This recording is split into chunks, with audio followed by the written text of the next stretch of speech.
नमस्कार विद्यार्थ्यांनो, माझे नाव माधुरी राजभर आहे. मी तुम्हाला हिंदी हा विषय शिकवणार आहे. आज विद्यालय तुमचं स्वागत करत आहे. आज जो आपला 9वा कविता आहे त्याचं नाव काय? अनमोल वाणी. काय नाव आहे त्याचं? अनमोल वाणी. तर चला बघूया या कवितामध्ये कवीने काय दिले आहे. बघा, या कवितेतून 2 कवी आहे. किती? 2. पहिला कोण आहे? संत कबीर आणि दुसरा जो त्यांचा भक्त आहे त्यांचं नाव काय आहे? सूरदास. संत कबीर आणि सूरदास. तर पहिले यांचा कवी परिचय बघूया. संत कबीर जन्म लगभग 1398 उत्तर प्रदेश, मृत्यू लगभग 1518 उत्तर प्रदेश. परिचय: भक्ति काले निर्गुण काव्यधारा के संत कवि कबीर मानवता एवं समता के प्रबल समर्थक थे. प्रमुख कृतियां साखी, सबद, रेमनी, इन तीनों का संग्रह बीजक नामक ग्रंथ में किया गया है. भक्त सूरदास जन्म लगभग 1478 आगरा उत्तर प्रदेश, मृत्यु 1563 से 1591 के बीच. परिचय: सूरदास जी वात्सल्य रस के सम्राट माने जाते हैं. आपका नाम कृष्ण भक्ति धारा को प्रभावित करने वाले कवियों में सर्वोपरि हैं. इनकी प्रमुख कृतियां हैं सुरसागर, सुरसारावली, साहित्य लहरी, नल, दमयंती आदि. इथे तुम्ही पाहिलं आहे की जे कवी आहे त्यांचा जन्म आणि मृत्यू लगभग असा का लिहिला आहे? कारण की यांचा जन्म आणि मृत्यू कसा झाला यांचा कोणाला पण माहित नाही. पण या वर्षीही झाला, किंतु या वर्षीही त्यांची मृत्यू झाली असा पाहिला आहे आणि असा सांगणार आहे. तर चला बघूया यांचा पद्य संबंधी काय आहे. पहिला बघा, यहाँ संत कबीरदास ने अपने दोहों में मनुष्य को सद्गुणों को अपनाकर आगे बढ़ने को कहा है. भक्त सूरदास रचित यह पद सुरसागर महाकाव्य से लिया गया है. इसमें श्री कृष्ण की बाल सुलभ लीलाओं का वर्णन किया है. पहिला जो आहे संत कबीर यांनी काय म्हटलेले आहे की माणूसचे जे गुण आहेत ते सोडून जे वाईट आहे किंवा चांगले आहे, चांगला गुण तुम्ही घ्या आणि वाईट जो गुण आहे त्याला सोडून घ्या. आणि जे सूरदास आहेत त्यांनी काय म्हणाले आहे? श्रीकृष्णाच्या बाललीलाचं वर्णन केलेले आहे या कवितातून. तर चला बघूया. बघा, पहिला बघा, जैसा भोजन खाइए तैसा ही मन होय, जैसा पानी पीजिए तैसी बानी होय, ऐसी बानी बोलिए मन का आपा खोय, औरन को शीतल करे आपो शीतल होय. बुरा जो देखन में चला बुरा न मिलिया कोय, जो दिल खोजा आपना मुझसा बुरा ना कोय. इथे कवी काय म्हणाले आहे? पहिल्याला की जैसा भोजन खाइए तैसा ही मन होय, जैसा पाणी पीजिए तैसी बानी होय. इथे कवी म्हणाले आहे की जसं तुम्ही भोजन करतात, जैसा तुम्ही जेवण करतात तसंही तुमचा मन पण होता. उसी प्रकार जैसा तेच प्रकाराचं जसं तुम्ही पाणी पितात तसंच तुमचा बोली मतलब बोलणार होता. अर्थात ते इथे म्हणाला आहे की तुम्हाला जो जेवण आहे ते सात्विक करायचं आहे, ते शुद्ध करायचं आहे. जर तुम्ही शुद्ध जेवण करणार तसंही तुमचं मन पण असणार, म्हणजे चांगलं जेवण करणार तर तुमचं मन पण चांगलं असणार. असेच कवी म्हणाले आहे की जसं तुम्ही जल पाणी पितात तसे तुमचं मन पण होतात आहे, तसंच तुमची बाणी म्हणजे बोलणं पण होतात. जसं तुम्ही पाणी पिणार तसं तुमची बोलणं पण होतात. तर हे झालं पहिला. आणि दुसरा बघूया. ऐसी बानी बोलिए मन का आपा खोय, औरन को शीतल करे आपो शीतल होय. इथे कवी काय म्हणाले आहे? कवी म्हणाले आहे की तुमची जो बोलणी आहे तुम्ही स्वतःचा अहंकार सोडून सगळं त्याग करून दुसऱ्यासोबत चांगला बोला. जेव्हा तुम्ही चांगला बोलणार तेव्हाही लोक पण तुमच्या सोबत चांगलाही राहणार. तुमचा जो बोलणं आहे ते तुमचा पण शांतता राहणार, म्हणजे तुम्ही चांगला बोलणार. जेव्हा तुम्हाला चांगला ऐकावर आणणार तरी तुम्हीही चांगला बोलणार. आणि तुमचा जो बोलणी आहे त्याच्यावर लोकांचा काय आधार आहे, लोकांवर त्याचा काय प्रभाव आहे ते पण आहे. आणि तुमचा बोलणं लोकांच्या मनात काय होणार, शीतल म्हणजे थंडक पोहोचणार आणि तुमच्या पण मनात थंडही राहणार. म्हणजे इथे कवी म्हणाले आहे की जो तुमचा बोलणं आहे ते शांतीपूर्वक मनात शांतीपूर्वक म्हणा आणि जेव्हा तुम्ही तुमचं बोलणं शांती राहणार तेव्हा तुमच्या मनात पण शांतीही राहणार. आता तिसरा बघूया. बुरा जो देखन में चला बुरा ना मिलिया कोई, जो दिल खोजा आपना मुझसा बुरा ना कोई. इथे कवी काय म्हणाले आहे की मी काय सांगितले, कवीजी कहते हैं माझ्या पूर्ण जीवन कसा गेला दुसऱ्याचा अवगुण बघायला, म्हणजे दुसरं कसे आहे त्यांचा अवगुण बघायला गेला, पण मला कोणीही अवगुण नाही भेटला. दुसऱ्या व्यक्तीचा मनात काय आहे असा मी विचार करत होता आणि मला दुसरा कोणाही व्यक्तीचा अवगुण नाही भेटला. आणि जेव्हा मी स्वतःचं आत्मविश्लेषण करता, जेव्हा मी स्वतःच्या मनात झाकले तर मला माहीत झाला की मीही वाईट आहे. मला काय माहीत झाला की मीही वाईट आहे, कारण की मी लोकांना वाईट म्हणत होता तरीही मीही वाईट आहे. इथे कवी म्हणाले आहे की जेव्हा तुम्ही लोकांना म्हणतात की तुम्ही कशा आहे कसा नाही आहे, तुम्ही चांगला आहे तुम्ही वाईट आहे, पहिला तुम्हाला स्वतःच्या शरीरात झाकणाराचा प्रयत्न आहे. तुम्ही स्वतःच झाका आपल्या शरीरात की आपण कसं आहे, आपण वाईट आहे का. जेव्हा तुम्हाला स्वतः वाईट वाटणार तेव्हा तुम्हाला लोकांना पण वाईटही वाटणार.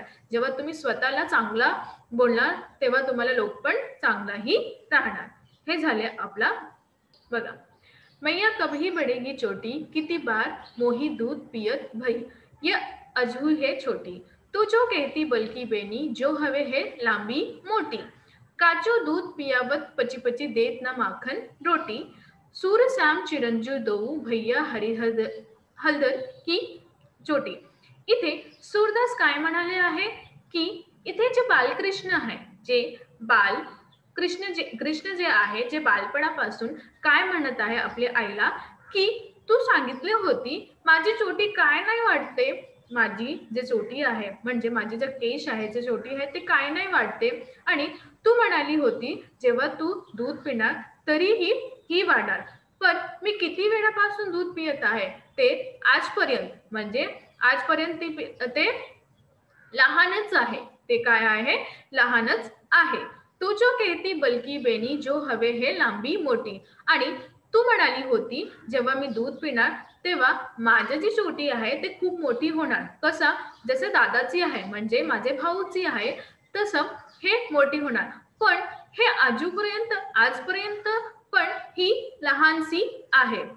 काचो दूध पियावत पची पची देत ना माखन रोटी, आणि यांचा वाढण्यासाठी तू मला कच्चा म्हणजे काचं दूध कच्चा दूध देत होते, पण मी पियत जाते आणि ते पचते पण आणि तू मला माखन रोटी नाही देते, काचं दूध देते जे मी पियत आहे, पण आजपर्यंत ते पण छोटी आहे म्हणजे लहानच आहे. सूर श्याम चिरंजीव दऊ भैया हरिहलदर की जोटी. आणि इथे सुरदास म्हणाले, इथे कवी म्हणाले आहे की की जो त्यांचा भाऊ आहे चिरंजीव भाऊ जो आहे हलदर, ते पण चिरंजीव हवे आणि तू पण चिरंजीव हो असा म्हणाले आहे. तर हे झालं आपला कविताचं स्पष्टीकरण. आता आपण बघूया थोडे शब्दात आणि प्रश्नोत्तर. बघा, पहिल्या शब्दात हिंदीतून हिंदी आणि मराठी. चोटी म्हणजे चुटिया, बेणी आणि मराठीतून पण बेणी. तेसा जैसा मराठीतून म्हणून. आपा अहंकार मराठीतून पण अहंकार. काचो कच्च म्हणजे कच्चा. पची पची बार बार आणि मराठीतून वारंवार. जोटी जोडी मराठीतून जोडी. आता इथं बघा, चिरंजीव लंबी आयु, उद्दंड आयुष्य. दौ दोनो दोघीही. हलदर बलराम आणि मराठीतून पण बलराम. मिलिया मिले मराठीतून भेटले. मिलिया मिला भेटले. कभी कब कधी. अजहू अभी आणि मराठीतून अजूनही. आता आपण बघूया प्रश्न आणि उत्तरे.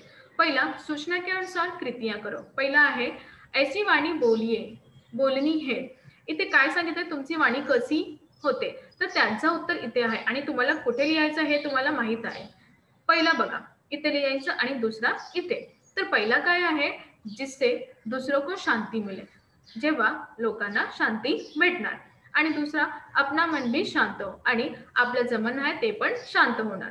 तर पहिला मध्ये काय येणार, जिससे दूसरों की शांति मिले, आणि दुसरा म्हणजे अपना मन भी शांत हो.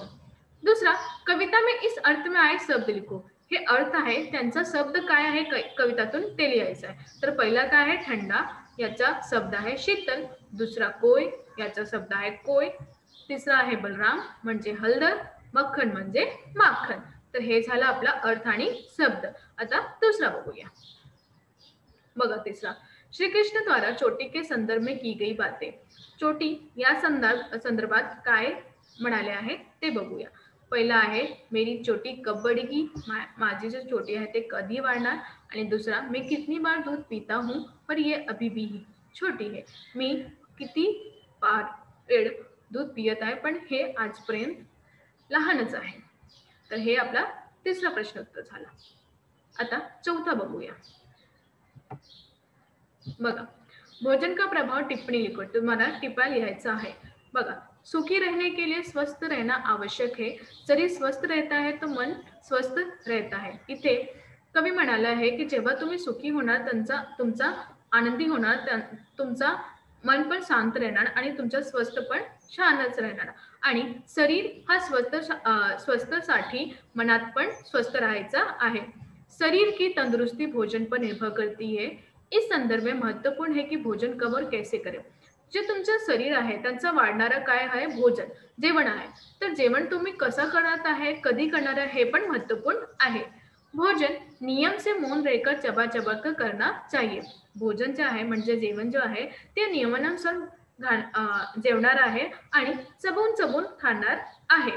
भोजन पूर्ण रूप से सात्विक होना चाहिए. राजसी भोजन घरिष्ठ होने के कारण शरीर के रुग्ण बनाता है.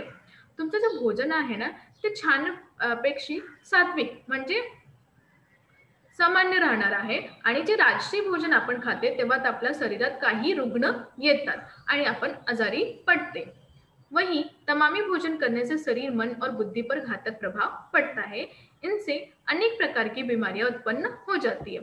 जेव्हा आपण काहीच भोजन खाते तेव्हा आपल्या बुद्धीवर प्रभाव पडते आणि खूपच सारे आजारी उत्पन्न होते.